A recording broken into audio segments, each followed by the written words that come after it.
One of the biggest issues that this generation is concerned about is the environment. Should Christians take care of it? Should we be concerned? What does the Bible say? I have some important points talking about this issue, so if you're up for that, then stay tuned. Hello friends and family, I'm Hannah of Hope and Future Bible Devotions. Welcome, and if you're new here, this channel encourages this generation to take in the Word and live it out in today's culture. And if that's what you're looking for, consider subscribing. So as believers, we are to look at the Bible as our source of truth. And the principles we read here are applicable in this day and age. Any day and age, actually. And stick with me till the end. You'll hear some things that you might not like or it doesn't sound comforting at first, but there is good news with how the world will be restored according to the Bible. That's for sure. Let's get to it. One thing to know is God created the earth and everything in it, and it was good. That's exactly what it says in Genesis 1:31. Also, if you go back to verse 28 of that same chapter, it says that one of the things man should do is to subdue the earth, or in short, to cultivate it. Everything was perfect in the beginning. Everything was beautiful, peaceful, and glorious. But sin entered and everything was corrupted.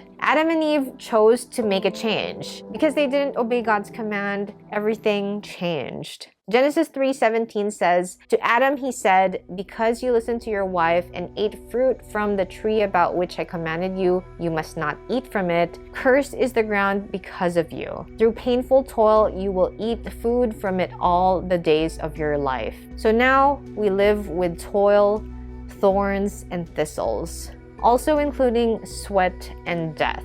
When the fall happened, there was now the necessity for hard work, and we could not live forever anymore. Let me just add here that Satan has a part in this too. The serpent was also in Eden. And in the book of Job, Satan caused a fire from God to fall on Job's sheep and the other servants. The only servant that survived called it a fire from God. So the term fire from God wasn't really God's doing, but Satan was given unlocked restriction. And in this case, Job lost his property, his servants, and his children. We see here that Satan can cause some disasters. So the term acts of God, which we would hear on the news or wherever, is not entirely correct. Not all, though, are caused by Satan. Some disasters are part of the curse. It says in the Bible, the ground groans in pain.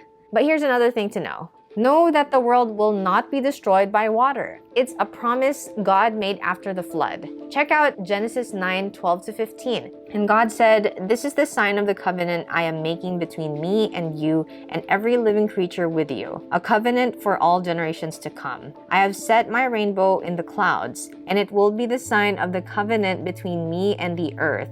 Whenever I bring clouds over the earth and the rainbow appears in the clouds, I will remember my covenant between me and you and all living creatures of every kind. Never again will the waters become a flood to destroy all life." So whenever you see a rainbow in the clouds, you know what that means. Be confident in God's promise. It never fails. Another thing to remember is this world is decaying. The first part of Isaiah 51:6 says, "Lift up your eyes to the heavens. Look at the earth beneath. The heavens will vanish like smoke.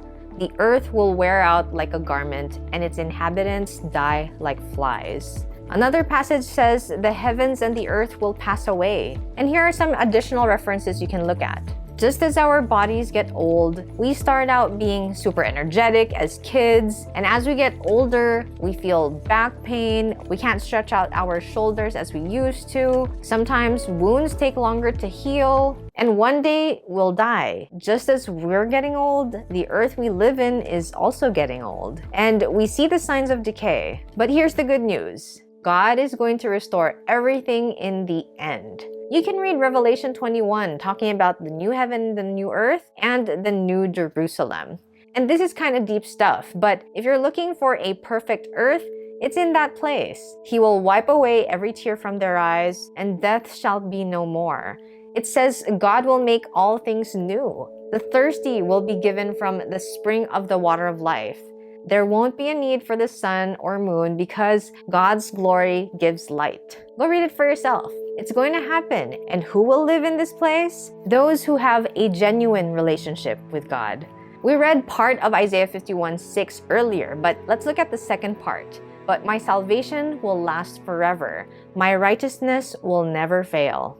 God's salvation will last forever. But the question is, are you truly saved? You've got to be sure. And this video talks about how you can receive salvation for reals. If this video helped you, please smash that like button. It helps the algorithm spread this to even more people. Our hope and future is in Jesus. See you in the next one.